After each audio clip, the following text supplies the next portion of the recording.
Itu salah satu guna faidah ketika kita mengucapkan atau mengawali ucapan salam pertama kali jika bertemu dengan seseorang, untuk menghilangkan sifat takabur.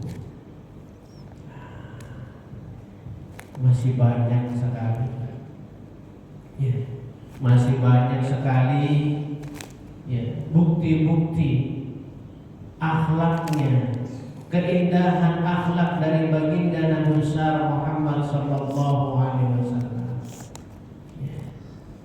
Maka subhanallah, bersyukur kepada Allah, alhamdulillah, ya, para hadirin, para jamaah, ya. Ini dengan adanya ini seperti ini, teruskan, istiqomahkan, ya, lanjutkan terus. Apa Pak Ustaz? Ya ini begini, kita begini mengaji, menuntut ilmu, ini istiqomah. Ini salah satu yang disuka, yang dicintai oleh Nabi Muhammad SAW. Karena majelis ilmu ini, majelis ilmu di masjid yang penuh barokah ini, Masya Allah. Nah, disebutkan juga ini adalah Raudhatun min Riyadil Jinan. Ini adalah sebuah tempat yang mana disebutkan Nabi Muhammad SAW adalah tempat surganya di dunia ini, yang majelis taklim ini, majelis taklim ini, majelis taklim yang ada di sini. Nah, setelah kita keluar dari majelis ini, ya, dari masjid yang penuh barokah ini, ayo sama-sama, ya, mari kita jadikan rumah kita juga surga. Ya. Baiti jannati, rumahku surgaku, ya. Waladi jannati, anakku surgaku, istriku surgaku. Bagaimana maksudnya itu Ustaz? Ya, yang kita bawa surga dari masjid ini ke rumah, kita aplikasikan, kita amalkan, ya. Sifat tawadhu kita, akhlaknya Nabi Muhammad SAW ke rumah kita, ketemu cucu, ketemu anak, belai-belai rambutnya, ucapkan salawat. Nah, itu kan sudah menjadikan surga di rumah kita. Masuk rumah, ucapkan salam, ya, assalamualaikum. Nah, ini sudah menjadi buih dari surganya Allah Subhanahu wa ta'ala. Allahumma shalli ala sayyidina Muhammad wa ala ali sayyidina Muhammad. Allahumma shalli wa sallim wa barik alaihi wa ala. Para hadirin yang dirahmati Allah Subhanahu wa ta'ala. Nah, ini.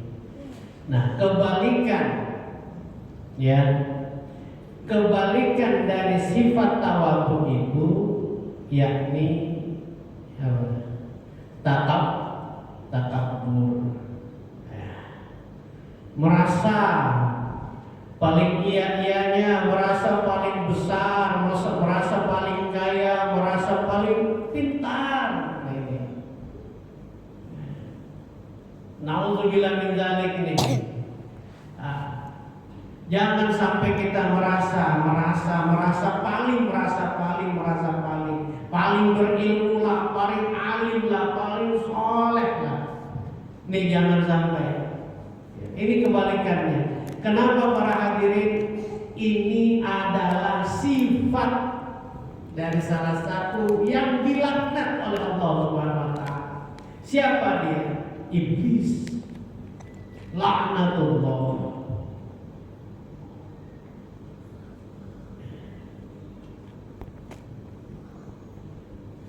Iblis laknatullah.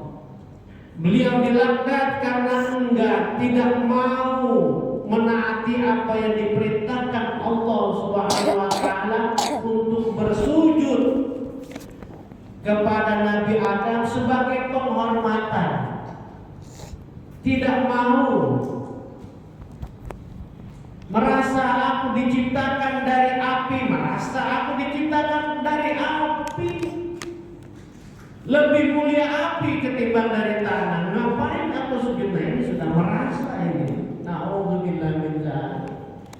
Kalau sudah ada penyakit hati seperti itu yang namanya takabur, cepat-cepatlah istighfar, cepat-cepatlah sholat taubat.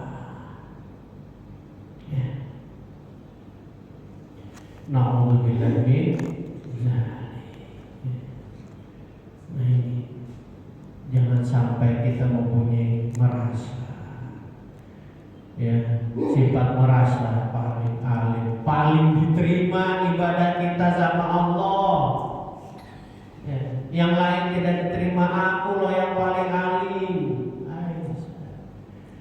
Na'udzubillah min dzalik. Padahal kita setiap harinya selalu mengucapkan kalimat ihdinas siratal mustaqim. Tunjukilah kami ke jalan yang lurus. Kita selalu terus minta kepada Allah agar diberikan selalu hidayah untuk mengarungi kehidupan ini. Maka ada potensi kita ini tidak lurus, bisa saja kita bengkok. Bisa jadi kita bengkok ke kanan, bengkok ke kiri, tidak lurus. Kenapa? Karena surat Al-Fatihah tadi, ihdinas siratal mustaqim. Semuanya wajib membaca itu. Bagi orang yang yakin kepada Allah Subhanahu wa taala, melaksanakan sholat 5 waktu, semuanya wajib membaca ihdinas siratal mustaqim. Ya Allah, tunjukilah kami ke jalan yang lurus, jalan-jalan orang-orang soleh, orang-orang alim. Jangan sampai kita bengkok. Seperti itu. Allahumma shalli ala sayyidina Muhammad wa ala ali sayyidina Muhammad. Lalu para jamaah, ya, ini ya, di bagian akhir tentunya ya di sana tawadhu dan lain sebagainya. Di bagian akhir kita diberikan solusinya. Kita diberikan solusinya. Bagaimana agar kita ini mempunyai sifat tawadhu, ya, sebagaimana akhlaknya Nabi Muhammad SAW. Nah, di dalam kitab Bidayatul Hidayah itu diberikan solusinya yang dikarang oleh Hujjatul Islam, yakni Imamuna al-Imam Al-Ghazali. Di dalam kitab beliau Bidayatul Hidayah itu disebutkan tips, ya, solusi untuk terus kita mempunyai sifat tawadhu, mempunyai sifat rendah hati. Ini solusinya. Para hadirin yang dirahmati Allah Subhanahu wa taala, dari Imam Al-Ghazali, ya. Jika kita bertemu dengan anak kecil, ya, ketemu dengan anak kecil, anak yang lebih muda usianya daripada diri kita, maka anggaplah anak kecil tersebut, anak yang lebih muda usianya daripada kita, dia lebih mulia ketimbang diri kita. Bagaimana cara menganggap dia lebih mulia daripada diri kita? Anggaplah dosanya masih sedikit, dan anak kecil itu belum dihukumi taklif, bahkan tidak ada dosanya. Maka anak kecil itulah lebih mulia daripada kita. Sedangkan kita, ya, kita bisa ngajak diri sendiri. Ini yang pertama yang disampaikan oleh Imam Al-Imam Al-Ghazali. Ketika kita melihat anak kecil, maka anggaplah dia lebih mulia daripada diri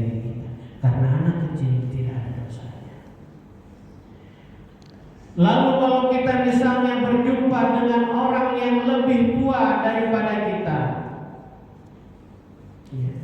maka anggaplah orang tua tersebut lebih banyak sujudnya, lebih banyak rukunya, lebih banyak zikirnya kepada Allah Subhanahu wa taala ketimbang diri kita. Ya. Insya Allah kalau sudah kita beranggapan, zon kita ini beranggapan dia lebih mulia daripada kita, maka terpancarlah kita mempunyai sifat tawadhu, yakni rendah hati.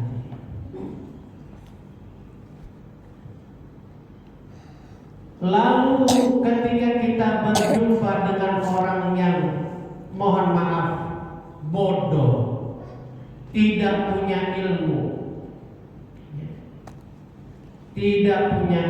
jangan menganggap kita lebih mulia daripada orang bodoh tersebut. Kenapa? Karena orang bodoh tersebut, orang yang tidak punya ilmu, dia melakukan kesalahan itu karena atas dasar tidak tahunya tentang ilmu, ketidaktahuannya tentang ilmu, maka dia lakukanlah perkara itu. Sedangkan kita sudah tahu ilmunya, kita tahu hukum sholat fardu itu bagaimana,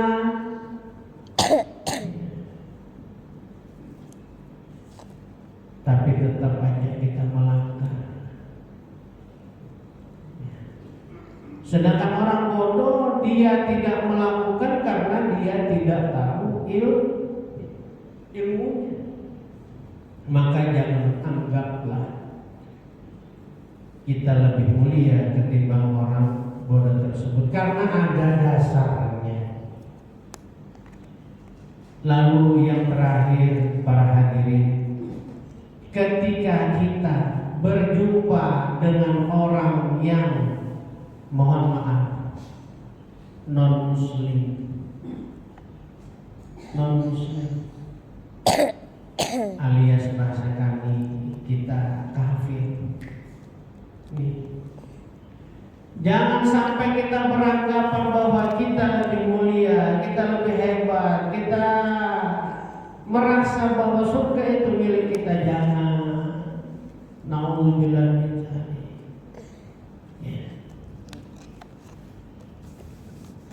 Jangan sampai merasa seperti itu. Kenapa? Karena bisa saja orang non muslim tersebut Allah di akhir hayatnya, orang non muslim tersebut Allah percikan hidayah kepada dirinya, lalu dia mampu mengucapkan kalimat asyhadu alla ilaha illallah wa asyhadu anna muhammadar rasulullah. Bisa. Ketika orang non-muslim tadi mengucapkan kalimat syahadat, dia masuk Islam, maka dosa-dosanya diampuni oleh Allah Subhanahu wa taala semasa hidupnya kalau dia mengucapkan kalimat tersebut. Nah, ini. Oleh karena itu, para hadirin yang dirahmati Allah Subhanahu wa taala, mari dari 4 unsur tadi, tips solusi yang diberikan oleh Imam Al-Ghazali agar kita selalu memiliki sifat tawadhu, rendah hati, mari kita laksanakan, mari kita aplikasikan, mari kita implementasikan di dalam kehidupan kita. Ya, mudah-mudahan dengan kita mengaplikasikan, mempraktekkan ini dalam kehidupan kita sehari-hari, artinya kita juga mempraktekkan salah satu akhlaknya Nabi Muhammad SAW di dalam kehidupan kita. Maka tidak lain yang kita dapatkan adalah rahmatan lil alamin. RT sini mendapatkan rahmatnya Allah Subhanahu wa taala. Yang ada di samping-samping masjid ini insya Allah adem, damai, sejahtera. Ketemu saling mengucapkan salam, ketemu saling berhusnuzon antar sesama makhluk, sesama manusia, sesama tetangga. Pasti nyaman, sejahtera. Ya, nggak ada lagi yang punya sakit hati, nggak ada. Apa sih kita ini? Pakaian kita yang terakhir adalah kain kafan. Ya. Seperti itu. Mudah-mudahan kita bisa